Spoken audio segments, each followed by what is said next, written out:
എല്ലാവർക്കും സുപ്രധാനമാണ്. നമ്മുടെ കീം റാങ്കുമായിട്ട് ബന്ധപ്പെട്ട ഒരു ഇമ്പോർട്ടൻറ്റ് കാര്യം നിങ്ങളോടൊന്ന് എത്തിക്കുക എന്നുള്ളതാണ് നമ്മൾ മനസ്സിലാക്കിയ കാര്യം. ആ മനസ്സിലാക്കിയ കാര്യം എത്രത്തോളം കറക്റ്റാണ്, മീൻസ് ഒരു 100% ഉറപ്പൊന്നും ഞാൻ പറയുന്നില്ല, എന്നാലും ഏകദേശം കറക്റ്റാകും എന്നുള്ളൊരു ബോധ്യത്തോടുകൂടി പറയുകയാണ്. എല്ലാവരും കീമിൻ്റെ റാങ്ക് അറിയണമെന്ന് ഇങ്ങനെ ആഗ്രഹത്തോടെ ഇരിക്കുകയാണ്. നിങ്ങളുടെ കുറ്റമല്ല. നിങ്ങൾക്ക് അടുത്ത കോഴ്സിനെ കുറിച്ചും ഒക്കെ ഭയങ്കരമായിട്ട്, മീൻസ് നല്ലതുപോലെ ഒത്തിരി പഠിച്ച് വന്നവർക്ക് ഭയങ്കരമായിട്ടുള്ള ഒരു ടെൻഷനുണ്ട്. കാരണം നമ്മൾ ഇത്രയും കഷ്ടപ്പെട്ടിട്ട് ഇന്ന റാങ്ക് കിട്ടി, ഇന്ന കോളേജ് ഇവിടെ കിട്ടിയില്ല എങ്കിൽ എന്നുള്ളൊരു പേടി. അപ്പോൾ അതെന്തായാലും സ്വാഭാവികമാണ്. എന്തായാലും അത് ഉടൻ തന്നെ കൃത്യമായിട്ട് നമ്മുടെ സൈറ്റിൽ വരും. എന്നാലും അതിന് മുമ്പൊന്ന് അറിഞ്ഞായിരുന്നെങ്കിൽ നല്ലതായിരുന്നു. ആർക്കും അങ്ങനെ അത്രയ്ക്ക് കൃത്യമായിട്ട് നിങ്ങളുടെ മാർഗമൊക്കെ വെച്ചുകൊണ്ടെങ്കിൽ കൃത്യം പറയാൻ പറ്റില്ല. അതുകൊണ്ടാണ് ആരും വന്നതിനെ പിന്നെ ധാരണയുടെ പുറത്ത് എല്ലാവരും ഒന്ന് പറയുന്നുണ്ട്. എന്നാലും നമുക്ക് ഞാനത് നോക്കുന്നുണ്ട്, പറ്റുവാണെങ്കിൽ നിങ്ങളുടെ മുന്നിൽ അത് എത്തിക്കും. ഓക്കെ, ഇന്നത്തെ വിഷയം അതല്ല.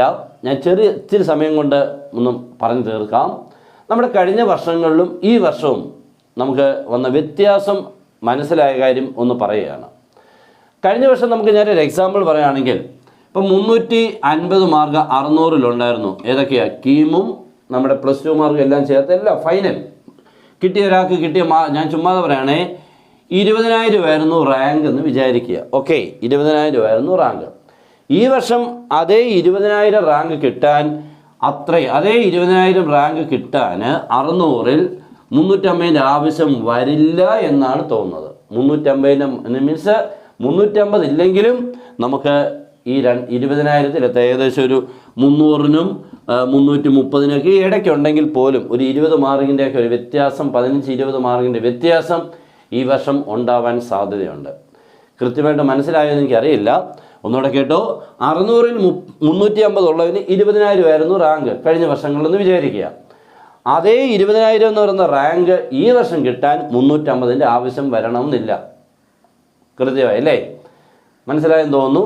അപ്പോൾ ഒരു 300-നും 330-നൊക്കെ ഇടയ്ക്കുണ്ടെങ്കിൽ തന്നെ 20,000-ലെത്താം എന്ന് പറയുന്നത് 20 മാർക്കിൻ്റെ ഡിസ്കൗണ്ട് ഉണ്ടാവാൻ സാധ്യത. ഡിസ്കൗണ്ട് എന്ന് ഉദ്ദേശിച്ചത് കുറവുണ്ടായാലും റാങ്ക് പഴയ പോലെ നിലനിർത്താൻ സാധ്യതയുണ്ട്. കാരണം കുട്ടികൾക്ക് മാർക്ക് ഇത്തിരി നന്നേ കുറവാണെന്നുള്ളതാണ് തോന്നുന്നത്. അതുകൊണ്ടാണ് അങ്ങനെ ഒരു സംഭവം ഉണ്ടായത്.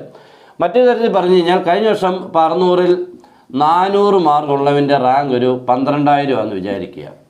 അതേ സമയത്ത് ഈ വർഷം 600-ൽ 400 ഉണ്ടെങ്കിൽ അവൻ്റെ റാങ്ക് ഒരു 10,000-ത്തിനടുത്തെത്താൻ സാധ്യതയാവും.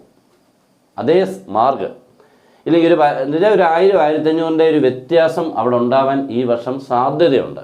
അപ്പോൾ കഴിഞ്ഞ വർഷത്തെ മാർക്കും ഈ വർഷത്തെ മാർക്കും കൂടെ നോക്കി നിങ്ങളെല്ലാവരും കഴിഞ്ഞ വർഷത്തെ അതേ മാർക്കുകാരന് കിട്ടുന്ന റാങ്ക് ആയിരിക്കണമെന്നില്ല ഈ വർഷത്തേത്. ഇപ്പം ഇത്തിരി മനസ്സിലായല്ലോ?